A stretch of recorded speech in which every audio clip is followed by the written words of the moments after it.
Okay, I'm going to make this tutorial to show you how I think I would do, how I would use this cylindrical stitch. So first things first. So let me actually just I'll re-import this. So this one. Um, so if I just double click on this, actually let me switch back to Live Effects. Actually, let me take one step back. I am on. So from this main menu, if you click on the Assimilate logo, you can see what you're on. I'm on build 9.8, or excuse me, version 9.8, build 1169. This is the latest. Right now I'm on a Mac, but this would work the same on Windows. I do think you should update. If you don't have this version, you should update to this version. You may have to get your license updated. Just WhatsApp me if you do, and I'll make sure that we get that updated ASAP. It has some new features specifically with cylindrical footage, so I do think it's worth upgrading if you haven't already. So if I just click on this and look at it, I tried lots of different things. I tried just using the individual plates. I tried stitching just the front five or the front three and the back five. Essentially, that's what's happening here. The way they shoot this, the front three cameras are in the front of the car, and so there'll be a decent stitch between these three, but then the back,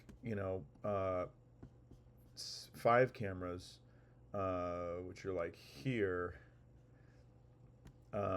That's the right side, the left side, and then all the way to the back. These are in the very back of the camera. In fact, I do think it's worth you understanding sort of this because it is something. If the filmmakers get mad or whatever, like this is a problem. So like you can see here, this is kind of their rig or something like it, where they have the left camera, right camera, uh, in the back of the car, and then in the front of the car. So what that means is that the stitch is never going to be perfect. And even outside of the stitch, if you just brought in these individual clips, this car just cuts off. There's a whole section of this car that you do not see from the left camera to the front left camera, and so that's kind of a problem. But it is what it is. There's nothing you can do about it now. But just I think it's important that you kind of understand it.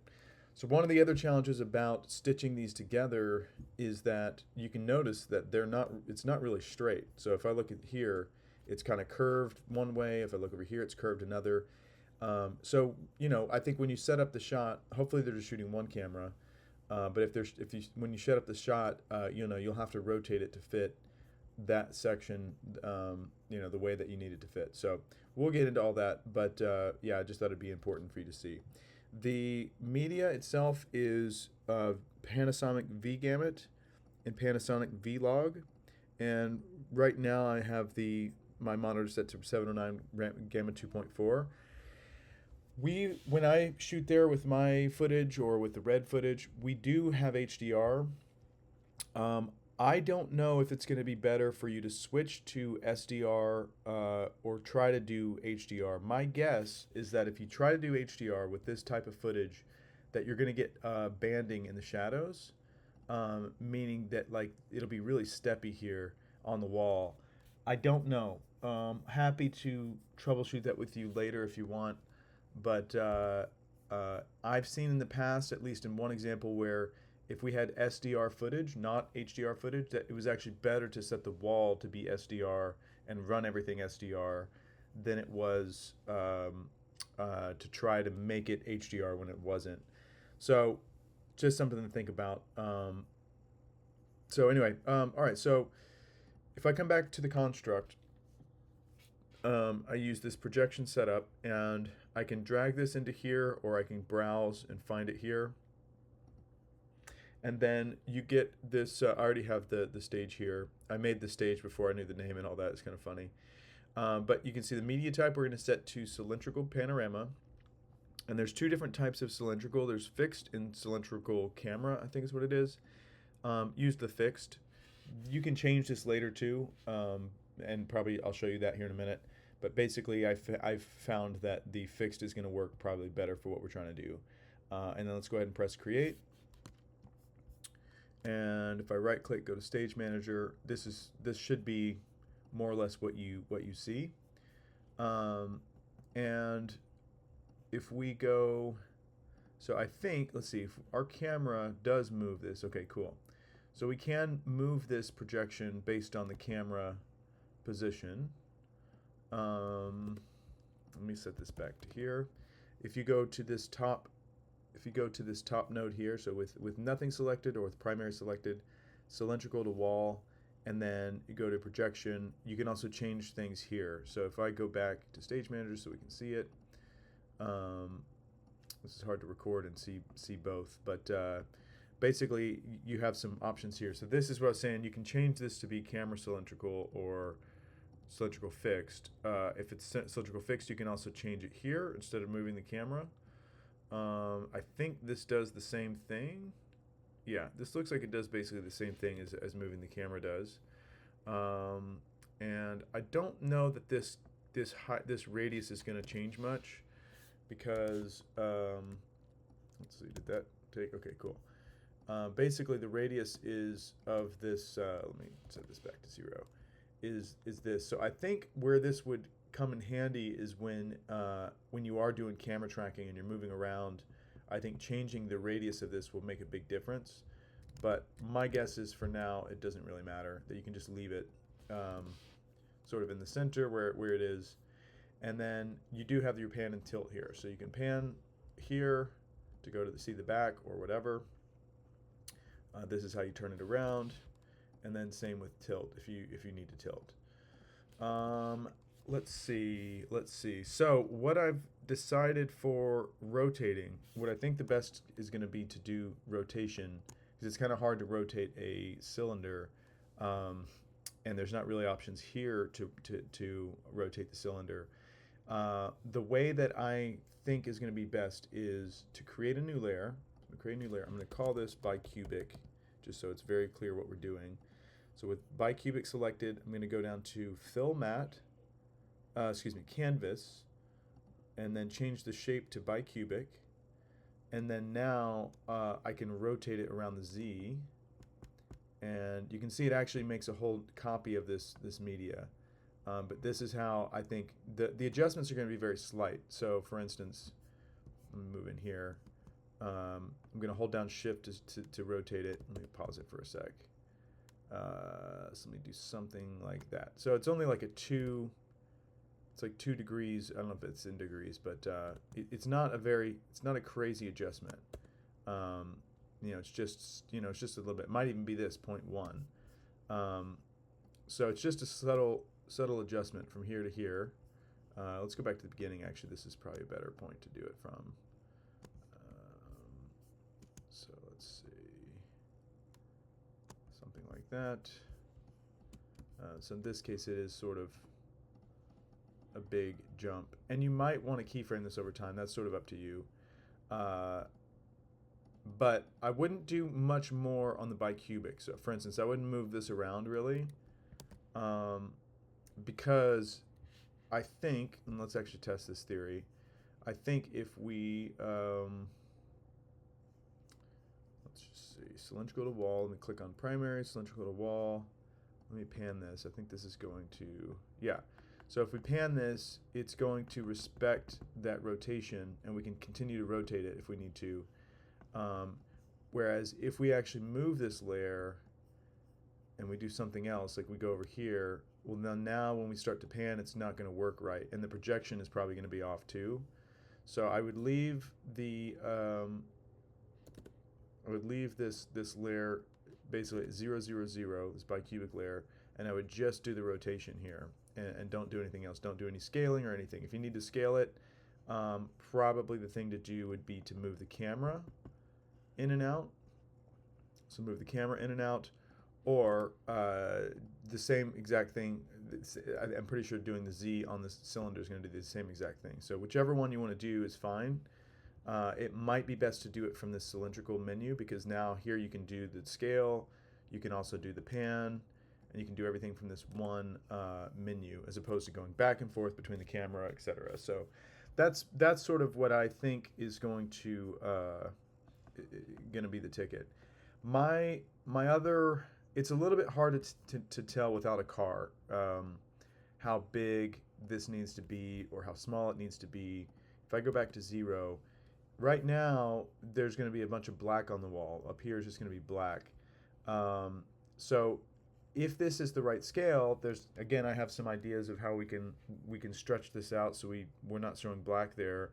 But maybe the first thing to try is just to zoom in on the Z to fill up the volume, and I think a little bit would be okay. But then this way you don't have to do any weird scaling or stretching to make it work. But this is something I think you're just going to have to see through camera what looks right and what feels right. Because, yeah, this might even have to come, even if you scale up, you still might have to come down pretty far. And then you might still have black up here. So this is sort of where I've been thinking what I might do. There's lots of things you might do. So the most simple is probably just going to be to create a layer and actually, let me delete this. Let me do a color node. So right click color node, and then we scale this or shrink this up, something like that, and then just change this to be, you know, blue or something. You know, even gray might be okay. But if the DP is like, you know, wants some sort of sky color, that might be interesting. You can also pick the color. Should be able to pick the color, yeah. So I can pick the color of the sky here, and then press enter, and then now I have, you know, at least it's not black. It's sort of a sky color that goes along the wall. So that might be interesting. You can also right now this layer is just a rectangle. If you want to change the shape of this, you can go to canvas, and then there's different ways you can mess with the canvas. But I have this color layer selected. If I do add, then anywhere I click is going to add a dot, and then if I click edit, I can move these dots around. So I can do this. I can do this. Does not seem like it is working though, that part I don't know why. I thought that would have just filled the canvas. Maybe what we have to do. Let me try this. Let me go back to where we were. What if I drag this out? No. Okay, let me get off of the edit. So if I go back to axis here, the shortcut is E to switch between these. E. If I stretch this back out so it's all blue, and then I edit, now I can just drag it in, right? Okay, cool. So yeah, so I could do it this way. So instead of scaling it down that way, I can just do this. And then if I hold down A, it temporarily goes to add. So if I hold down A and then click, I can bring this up. So let me do something like that. I'm going to hold down A, click, drag up. Hold down A, click, drag up. Now I have a few different points, so I can sort of, you know, and then I can use these Bezier curves to sort of dial in that curve amount. So you get the idea. I can sort of follow along this curve. So I'm still using as much of the volume as I can, or the footage I can, without doing it. So this is one thought. I'll just call this sky. Another thought is using the same bicubic or a different one. It's actually really up to you. In fact, maybe, yeah, I think I would use the same one. So if I go to the bicubic, and I think I've showed you how to do this before. If I click on the bicubic, the shape is bicubic. If I change the segments to something like 4, now I got these handles that I could actually drag out and stretch. So if I do that, let me turn this off. Let me turn off the sky. If I do that, you can see it's going to stretch the footage. So obviously, it's going to be a balancing act of like keeping as much of this intact as possible. Because if I just stretch here, then that's going to be it's going to mess up what we're doing in the viewport. So maybe, and then also red is selected, so sometimes you have more than one selected and it doesn't work right. So if I want to select just one, I do this. So this might not be in the camera, and for now I'm just going to pretend it's not. But let's say you do need more, so you could actually do 5 segments, 6 segments. One second. So I can just stretch out the very top if I wanted to, and just pull this way up if I want to do it that way. This is going to be a little extreme, I think, if I do it this way. But let's just see what happens if I do it like this.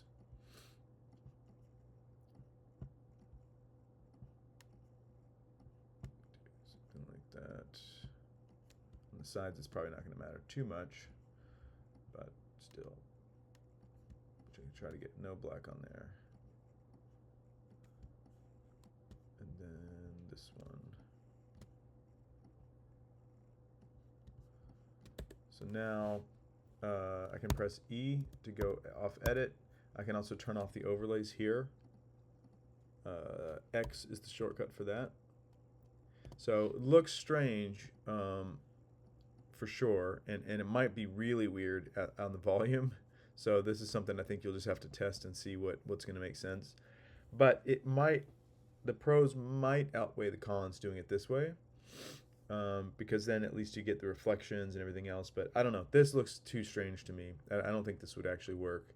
But yeah, maybe we do something that's not quite extreme. This you can also just turn off. So you can turn it on and off as needed. Let me go back. If I change this to 0, yeah, cool. And then if I go up, great. Okay, cool. Just 1. So I just went back to, let's try 4 segments. And let's just stretch it just a little bit. So it's not, actually this doesn't look too bad. So let me try this.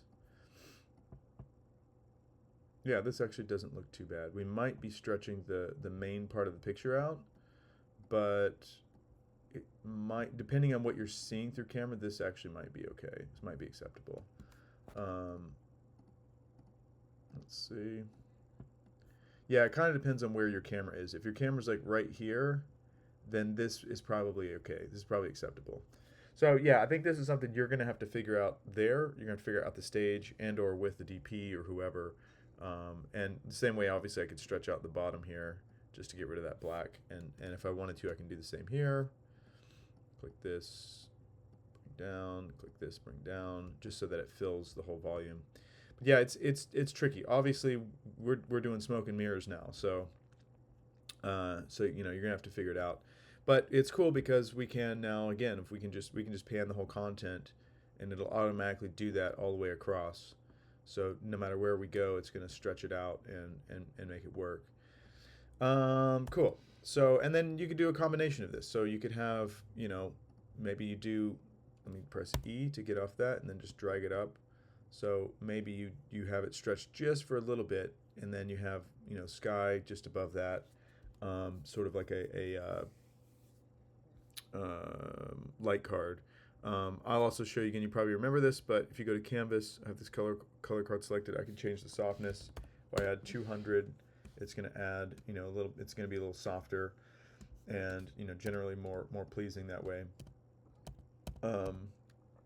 But like anything, you always want to make sure that your performance is still good, especially when you do a feather. It can have that can have some consequences. So, yep, just keep that in mind. I think that's pretty much it. I don't know. Yeah, here's a good example of what I was saying. Like this car, you know, you can see it just sort of disappears in the stitch. And at first I thought it was the stitch itself, but I went and looked at the cameras. And if you look at the individual sources, there's several seconds where the car doesn't exist in either camera, either the left camera or the front left camera. And it's just because the cameras are so far away from each other. So yeah, that's just something that they're gonna have to deal with. All right, I think that's pretty much it. I guess the other thing would be the reflection angle. So yeah, let's see. How would we do that? I forget how we have the stage set up. I think we have a ceiling in here, but I don't know how we get stuff to that ceiling normally. Yeah, I don't remember how. I think if you need help with the ceiling reflection angle, because I don't even know if you have a ceiling still, I guess just call me and we'll do a Zoom or something. All right, I think that's pretty much it. Let me know if you have any questions. Otherwise, yeah, I think that sort of covers it all. Good luck.